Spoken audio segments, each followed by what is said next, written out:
মেহেরপুর হিজুলি গ্রামের কৃষক কামরুল ইসলাম ২ বিঘা জমিতে আবাদ করেছেন ব্রি ধান ৫১। মাজরা পোকার আক্রমণে এরই মধ্যে নষ্ট হয়েছে ১ বিঘা ধানের ক্ষেত। বাকি ১ বিঘা জমিতে বালাইনাশক ছিটিয়ে ফসল শেষ রক্ষার চেষ্টা করছেন।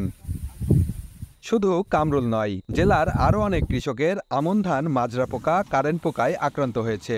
দেখা দিয়েছে গোড়াপচা রোগও। সংক্রমণ ঠেকাতে বালাইনাশকের খরচ বেড়েছে, তাতেও কোনো কাজ হচ্ছে না বলে জানালেন কৃষকরা। এবছরে যা খারাপ, পচা লাগা আর পোকাতে একদম পুরো ভ্যাঁস করে দিয়েছে মাঠ ৫-৭ বীজ কাজ হয়েছে না। সারের থেকেও এবারে বেশি খরচ হয়ে গেছে। ধানে প্রথমে আপনার এই মাজরা পোকা লাগে প্রচন্ড আকারে। আমি বিভিন্ন কোম্পানির বীজ দিয়ে কোনো কার্যকারিতা আসেনি। এত কোম্পানির লোকে এসে বলছে এই বীজটার কাজ হবে, কোনো কাজ হয়েছে না। এমন পরিস্থিতিতে উৎপাদন অর্ধেকে নামার শঙ্কা করছেন ক্ষতিগ্রস্তরা। এবার যা অবস্থা ধানের, তা মোটামুটি ধরেন ৮ মণ থেকে ১০ মণ ধান হবে, তার মধ্যে খরচ তো উঠবে না। মাজরা পোকা দমনে হাত জাল ও বালাইনাশক প্রয়োগের পরামর্শ দিলেন এই কৃষি কর্মকর্তা।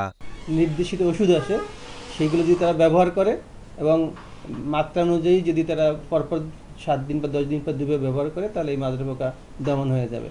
আর মাজরা পোকার ক্ষেত্রে যেটা হচ্ছে যে যখন মাজরা পোকা ফসল নষ্ট করে, নতুন করে কুশি দেওয়ার মাধ্যমে সে অনেকখানি ক্ষতি পুষিয়ে নিতে পারে। যেহেতু এখন সর্বোচ্চ কুশি পর্যায়ে আছে, যদি আমরা এখন দমন করে ফেলতে পারি, তাহলে আসলে ফলনে গিয়ে এর কোনো নেগেটিভ প্রভাব পড়বে না।